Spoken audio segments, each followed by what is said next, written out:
Michael Cohen has a lot to say. Listen. Regarding the pardon, yeah, I put in the application for a presidential pardon because I believe that Joe Biden has the same responsibility to me that he had to his own son.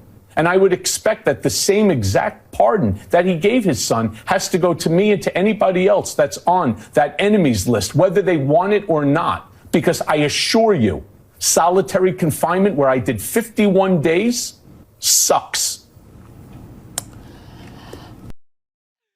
Yo, look at the lady up there. The lady is looking like, yo, Michael, I don't know, but you ain't the president's son, Michael. You're not Hunter Biden, okay, Michael? Michael, you're not Hunter Biden, okay? He wants a pardon, ladies and gentlemen. All right, check this out. Michael Cohen, I believe wholeheartedly that the solitary confinement was just a terrible experience for you. And I think your point about the enemies, the proverbial enemies list, right, is a good one.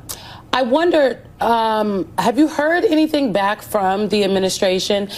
It is my understanding that two things. The administration, one, is not going to give a pardon to anybody that doesn't want one. So folks who have prominently gone out and said, I do not want a pardon, the president is not going to issue a pardon to people that don't want one.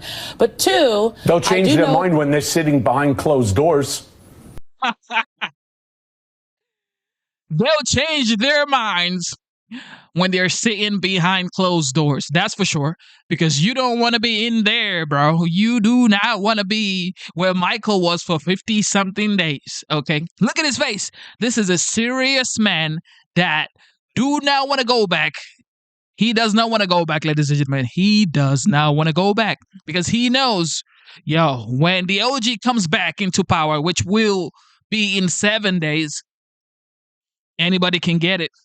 Anybody can get this.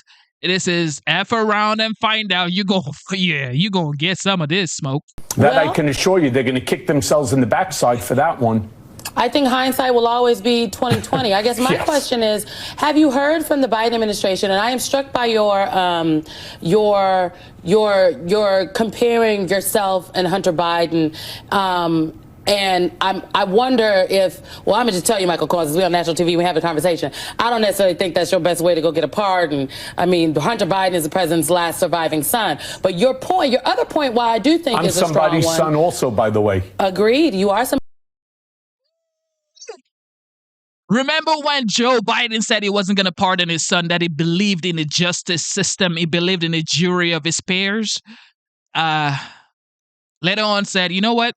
I'm going to just pardon my son because he is my son. As a father, I expect the people of the United States to, understand the plight of a father, which I hold nothing against him because, wouldn't you pardon your own son? However, why would you promise? Why would you say that you weren't going to pardon your son and then go right ahead to pardon him? On Thanksgiving Day, right? He pardoned his son. Now, Michael says, sir, I want a pardon because I'm somebody's son as well. I am somebody's son, ladies and gentlemen. I want my pardon before the OG gets into power because I know I ain't safe. I am not safe, ladies and gentlemen, Michael says. Okay? I want a pardon. I know I'm not the president's son, but I want a pardon. There you have it, Michael. He wants a pardon.